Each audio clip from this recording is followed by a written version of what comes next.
There were a few things on the SERAPEUM that I forgot to point out, and a few comments in the comment section that were asking questions that I'd like to just get on about here. So, because I knew a lot of people wouldn't appreciate the fact that I was pointing out that there could be some other method for these boxes being made, okay? Now, firstly, I want to point out, you see how this box here down this alleyway, I'll show you a layout of the site shortly, but there's not too many reasons why this thing should be leaning to the left and crooked, almost bulging out on the left hand side there, right? Because I was trying to show you reasons for this thing were probably built in sections, okay, and then layered in something. I suppose some of the layering has fallen off in this, or it's been smashed away by archaeologists to make this site look like it was a preparation site, for making these boxes. For the reason that this box were down the aisle there. If you look at this image I've just placed on the screen, the hallway that juts out on the top there, that's the one that I'm showing you here. Well, they've built this flooring into this site since, so I'll get on about that shortly. But I did put out a video 2 years ago, an actual video of this site where a guy ended up on this box and peered inside it, and it literally looked like pocked, marked, eroded concrete, okay? I can't explain why this box was down this alley, but it just looked like it was going for surfacing, or the surfacing had been knocked off. Now, I showed you this one here with a dint in it. I'll show you a close-up on it, right? Because obviously that dint was there before these lines was hammered into it, say. Well, for one thing, you see the dints that's on the top there.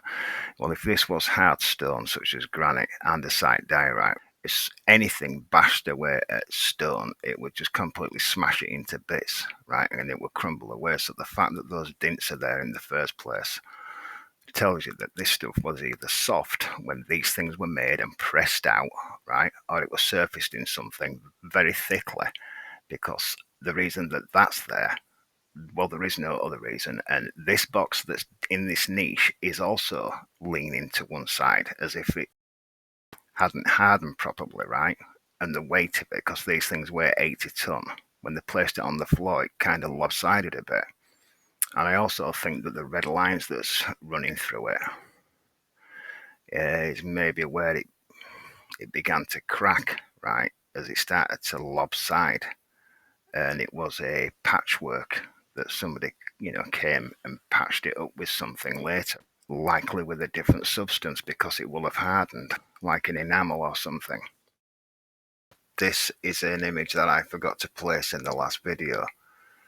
A very different box. There's, like I said there were about 5 different types. Well, look at this one. This, to me, from this angle anyway, looks like it's made out of concrete, right? This one has not been made in sections, but it's definitely, it was meant to be surfaced in something, in my opinion. This will have been made from concrete. If you're a civilization that's been around for a long time, then you're going to advance to different techniques, aren't you? Just like we do today. Just over the last few decades, we've advanced somewhat. This image was in the last video. Now, if you look at the back wall, you see something, because all this site underground now, archaeologists completely cleaned the wall off and made it look like it does today, like it's basically been bashed out of the ground, like some peoples have come and just dug an entire site of the ground.